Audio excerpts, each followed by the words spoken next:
Boa noite para você que acompanha a programação da TV Universitária. Hoje é segunda-feira, dia 26 de junho, e o nosso TV Notícias tem muita informação, hein? Todo dia morrem 7 pessoas de asma no Brasil. E os problemas respiratórios pioram nessa época do ano. Gatos abandonados nas ruas. Tem um grupo do bem dando um novo lar aos felinos. Você já imaginou estrangeiros dançando quadrilha? Muitos deles experimentaram inclusive os quitutes tradicionais das festas juninas. Vamos falar também da leishmaniose, como perceber os sintomas nos cães, o diagnóstico e tratamento da doença. Tem mais, o TV Notícias está no ar.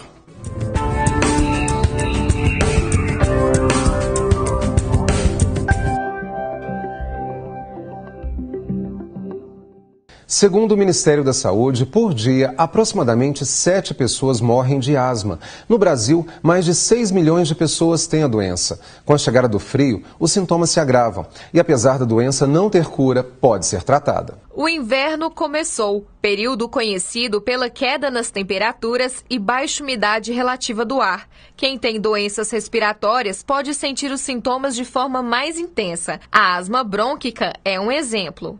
Essa época do ano, com as quedas de temperatura, a baixa umidade do ar, o aglomeramento de pessoas, né, ambiente mal ventilado, tudo isso aí, as infecções virais e bacterianas, elas aumentam a incidência nessa época do ano.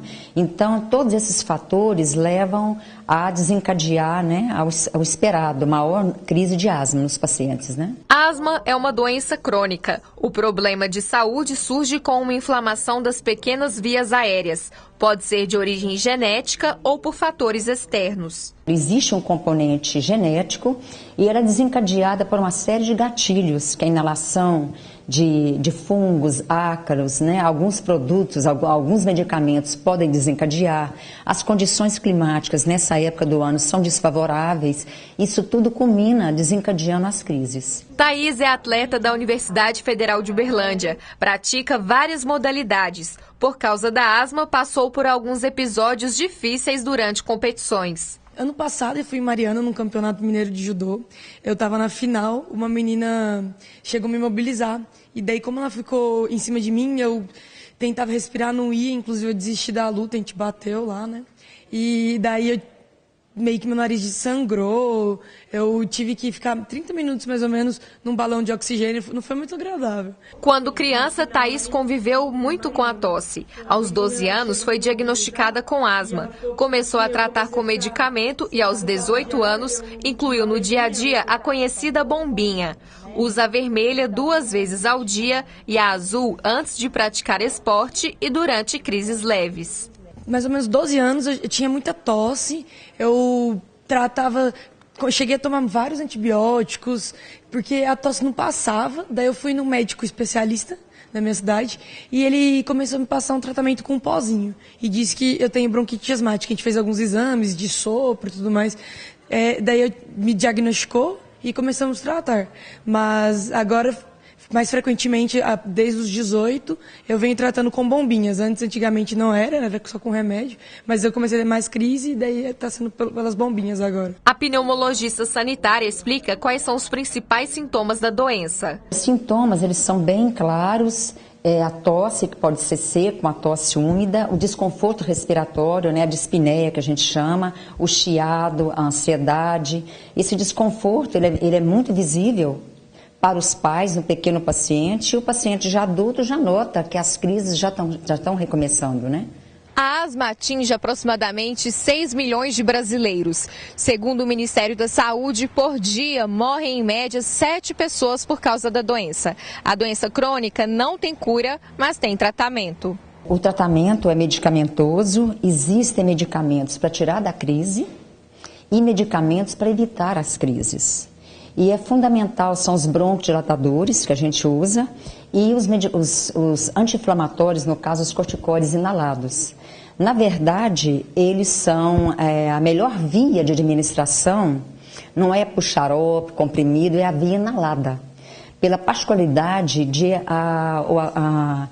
se depositar rapidamente na via aérea, na pequena via aérea, levando essa melhora clínica. Além do tratamento com as bombinhas, Thaís segue algumas estratégias para aliviar os sintomas. Manter a calma, se alimentar bem, beber muita água, que vai passando, a gente acostuma. E como fica o clima nesta terça-feira em algumas cidades da região? Você confere agora no mapa.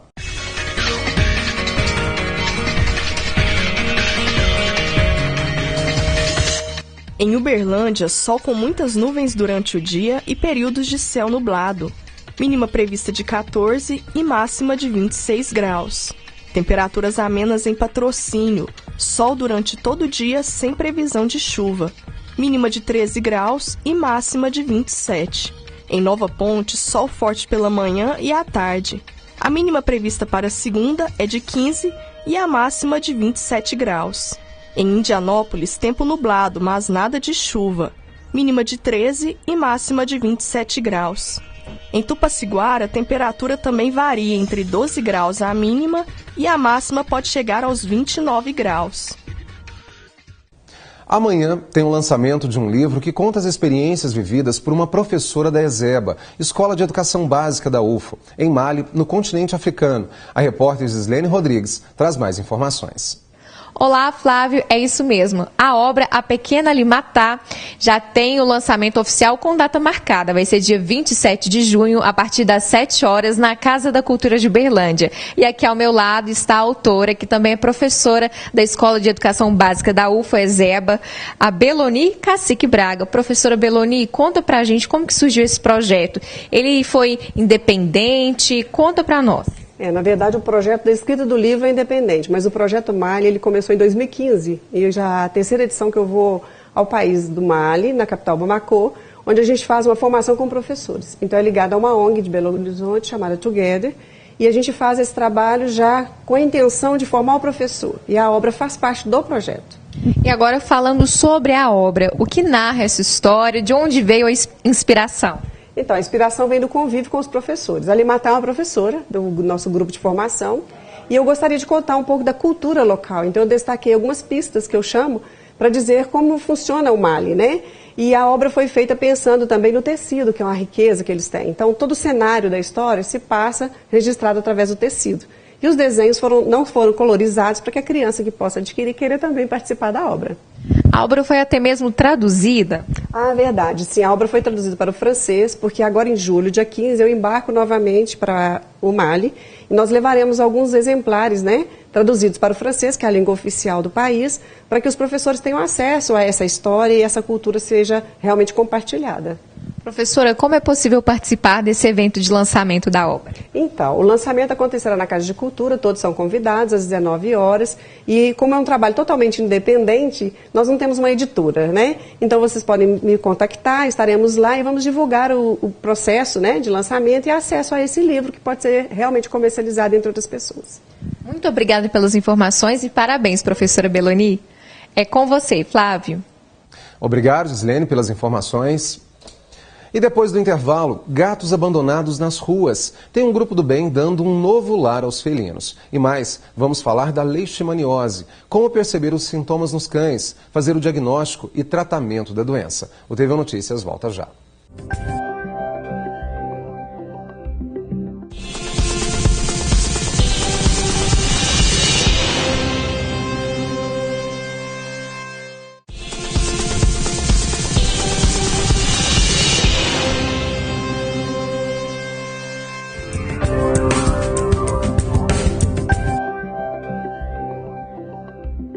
Abandonar um animal à própria sorte é crime que pode ser punido até com prisão, segundo a Lei de Crimes Ambientais. Mesmo assim, há quem não se intimide com isso. E todo dia a gente vê o resultado nas ruas. Cães e gatos perambulando sem abrigo, sem comida e muitas vezes com filhotes. Na capital mineira, vários grupos se dedicam a minimizar esta crueldade. Um deles, vamos mostrar agora, é o gato Uai, que encontra novos lares para felinos abandonados. Vamos entrar no barracão. Barracão não, Barra Gato. Afinal, são eles os donos do pedaço. São mais de 30, muito bem cuidados pelas voluntárias do projeto Gato Uai. Todo mundo aqui é vacinado, vermifugado e come do bom e do melhor. A casa foi cuidadosamente preparada para receber os bichanos resgatados das ruas. Começou há alguns anos num grupo de Facebook, a Corrente do Bem, que a gente notava que os gatos tinham muito menos destaque que os cachorros, eram menos compartilhados e acabavam recebendo menos ajuda. Pedidos de gato, então a ideia foi criar um grupo exclusivo para fazer essas solicitações. A ONG dá prioridade a gatinhas prenhes e filhotes. Todos são castrados para manter o controle populacional. O esforço dessa equipe é encontrar uma família disposta a adotar os gatos de forma responsável e segura. Desde 2012, foram resgatados 250 gatos e 200 encontraram um lar. Só assim para protegê-los da crueldade. Em 2013, a casa anterior ao Barra Gato foi invadida e 6 dos 9 gatinhos que estavam lá na época foram mortos. Por causa disso, as voluntárias evitam divulgar o endereço do novo espaço. As pessoas têm a gata fêmea, não pode ter os filhotes, mas não castra a gata. Então, assim que os gatos nascem, a maioria já abandona nos primeiros dias de vida. Então, é muito comum abandonar os filhotes com umbigo ainda. E as pessoas pensam que eles vão sobreviver, mas a maioria não sobrevive, porque sem uma mãe de leite, sem a mãe gata, é quase impossível você fazer esse filhote sobreviver. O gato ele foi associado muito à figura do demônio. Então as pessoas têm esse pavor, acham que o gato é um bicho do mal. Né? E o gato ele é muito místico mesmo, o gato tem essa coisa, mas de mal eles não têm nada. A casa está com a capacidade máxima para o tratamento adequado dos gatos. Por isso, nem adianta deixar filhotes com a instituição. Mas as adoções e doações são bem-vindas. A despesa mensal com a casa e o cuidado com os felinos chega a R$4.000. Se a pessoa quer adotar um gato, a gente tem a página no Facebook, que chama Gato Ai. Lá a gente posta a história dos gatos, eu faço a história de todos os gatinhos. E a pessoa interessou por esse gatinho, ela vai me ligar, eu vou mandar uma entrevista de adoção. Ela estando dentro das coisas que a gente pede, porque a gente tem algumas exigências, né? Aqui é tudo telado, a gente dá uma ração de boa qualidade, a gente tem veterinária de 15 em 15 dias. Então eles têm uma vida muito boa aqui. A gente quer que eles saiam daqui para ter uma vida ainda melhor. Então a gente tem algumas exigências, sendo ok, a pessoa pode vir aqui, escolher o gatinho e levar no mesmo dia. Ele já vai castrado, se tiver acima de 5 meses ele vai estar castrado, vacinado, com exame de FIV-FeLV e vermifugado.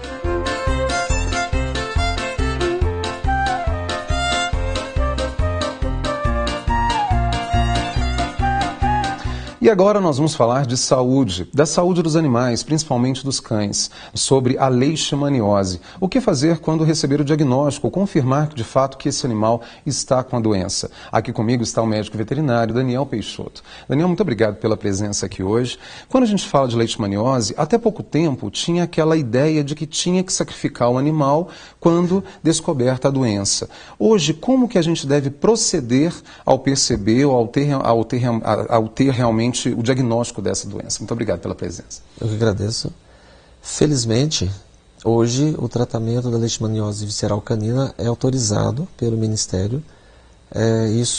Essa liberação aconteceu no final de 2016, então é bastante recente. Até então havia um grande problema, que era de animais diagnosticados e deveriam ser eutanasiados. Essa era a recomendação. No entanto, isso já vem de muito tempo, que é comprovado que não há qualquer melhora em termos de risco para o ser humano quando se faz essa eutanásia de tantos animais como são realizados. Até hoje são realizados. De 88 países onde a leishmaniose é endêmica, só o Brasil promove o sacrifício dos animais. Olha só. A gente pode dizer, Daniel, que se diagnosticado, principalmente a tempo, e esse animal já começa a passar pelo tratamento, ele não mais transmite a doença para o homem, por exemplo? Sim, é exatamente o que acontece. Quando a gente, por exemplo, tem mais de um animal em casa, mais de um cachorro, e descobre que um deles tem a doença, o outro, felizmente, não. A gente, durante esse tratamento, pelo menos na fase inicial, deve retirar esse animal do ambiente doméstico? Não é necessário. O que se recomenda é que se use medidas de proteção, como colocar coleiras repelentes, porque a transmissão é feita por um mosquito, um mosquito palha. E é necessário, então, fazer a proteção de forma a repelir o mosquito, seja colocando telas ou coleiras no próprio animal, alguns medicamentos repelentes, para impedir a presença do mosquito. Conseguindo isso, a transmissão não vai acontecer. No caso do animal, só é tratado o animal diagnosticado. Em relação a sintomas, como que a gente percebe que o cão apresenta os sintomas que são próprios da própria leishmaniose?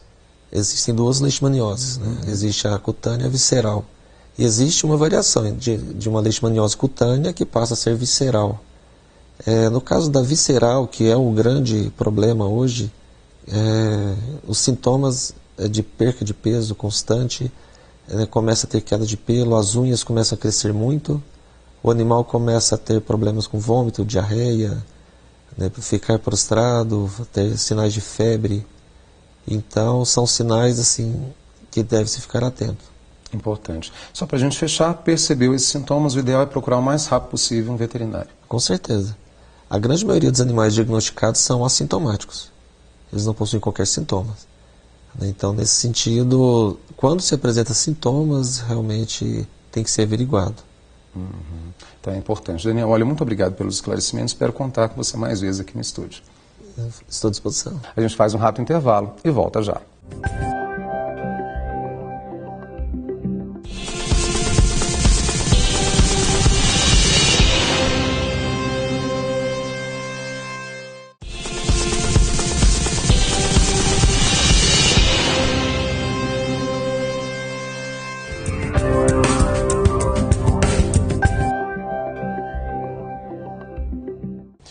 Você já imaginou americanos, europeus, estrangeiros de várias partes do mundo dançando quadrilha, experimentando as nossas comidas típicas dessa época do ano? Teve festa junina, organizada pelo curso de Relações Internacionais da UFO. A festança foi bem divertida e com muitas curiosidades. O que não faltou aqui foi comida típica. Pé de moleque, pipoca, paçoca, bolo de milho. O vitoriano, que veio do Timor-Leste, já provou quase tudo e revela a quitanda preferida. Pão de queijo. O jovem conta que sempre quis estudar no Brasil.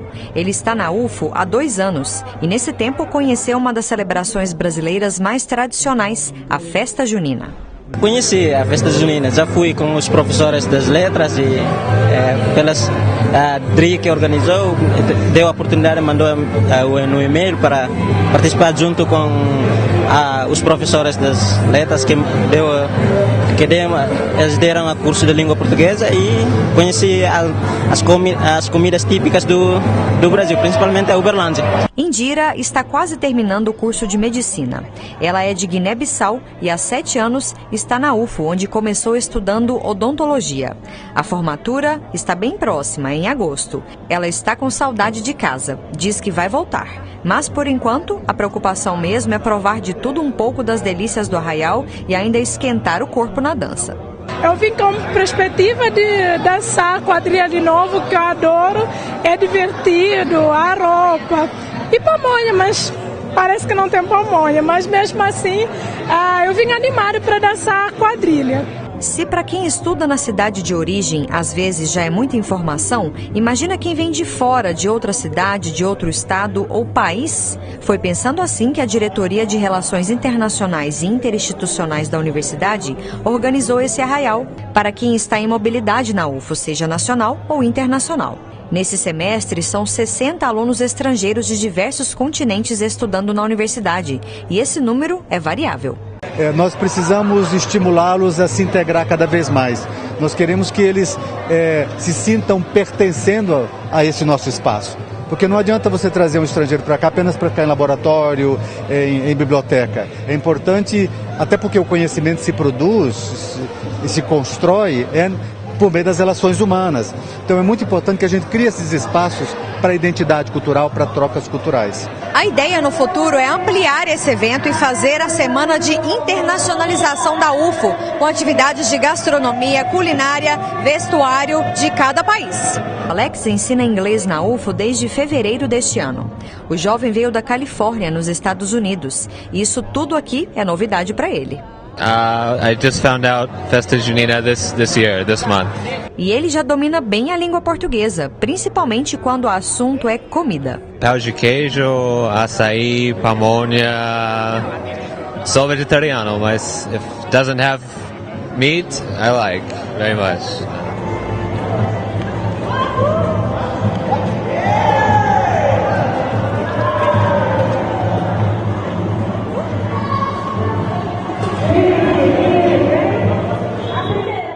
explorar melhor os espaços dedicados à cultura, lugares que preservam a história da nossa terra e da nossa gente, e ainda resgatar a memória social do desenvolvimento da cidade. Esse é o objetivo de uma cartilha online desenvolvida pela Secretaria Municipal de Cultura. Ela se chama Uberlândia, Lugares e Memórias. Aqui está um pouco da história de Uberlândia.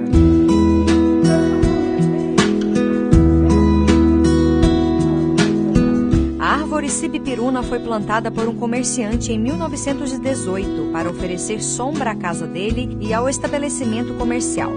Entre as décadas de 80 e 90, ela passou por um tratamento no tronco e, por meio de uma lei, não pode ser cortada. Neste outro cartaz, a foto do Arraial Nossa Senhora do Carmo de São Sebastião da Barra de São Pedro do Uberabinha, que em 1929 recebeu o nome de Uberlândia. Parte dessa história agora está disponível também no ambiente virtual. A cartilha Uberlândia, Lugares e Memórias resgata a história da cidade por meio de fotos e depoimentos de personalidades e moradores. Fizemos a cartilha pensando nos alunos, na comunidade, para estar conhecendo um pouco da história de Uberlândia, né? Porque é uma memória histórica, social e cultural da cidade. Além de contribuir para o resgate e a preservação do patrimônio documental, a cartilha também é uma forma de atingir mais pessoas, já que está disponível na internet. A preservação do meio ambiente também é uma das propostas da produção do material. Nós escolhemos pela web pelo seguinte, que seria mais rápido e prático o acesso da cartilha e também estaríamos contribuindo para o meio ambiente com a sustentabilidade. Além da cartilha, o arquivo também possui vários documentos e coleções de revistas, jornais. Tudo que está guardado neste local é aberto ao público. Escolas, universidades e faculdades que tiverem interesse em conhecer o Arquivo Público de Uberlândia podem fazer o agendamento. Aqui é exibido um vídeo sobre a história da cidade. E quem não só viveu, mas resgatou várias histórias de Uberlândia por meio das fotografias é o Milton. Nestes retratos, muitas recordações. Naquela época a fotografia era mais em preto e branco e a câmera era analógica, né? Era muito bom, porque você não tinha hoje como nós temos a câmera digital. A câmera analógica seria tudo e o Uberlândia dava todas as condições para você fazer bastante foto. O Milton reproduziu essas fotos de Uberlândia que foram doadas à UFO pelo fotógrafo João Quituba. Desde jovem, o Milton não perde a chance de tirar aquele retrato. Hoje eu estou com 64 anos, desde 9 anos que eu estou em Uberlândia e a transformação foi muito grande. Você vê onde hoje é o fórum, era a estação da Mugiana. Onde hoje é o Carrefour, era chácaras e um costume de couro. E é uma lembrança muito bonita, que a educação física, era Napoleão Carneiro, antes fazia doação para a universidade, onde é Rondon Pacheco, aqui é o Córrego São Pedro. Milton também viu de perto as transformações da Universidade Federal de Uberlândia. Hoje são 40 anos na UFO. Aqui, e na memória do fotógrafo, um pouco de um espaço que contribuiu e contribui ainda para a construção da história de Uberlândia. Deu começo aqui na universidade, quando eu entrei aqui em 77, 12 de setembro de 77, o começo de um mineirão e uns 4 blocos só, dentro do campus. E depois veio acompanhando essa transformação da universidade. E além disso, ela contribuiu muito para o crescimento de Uberlândia.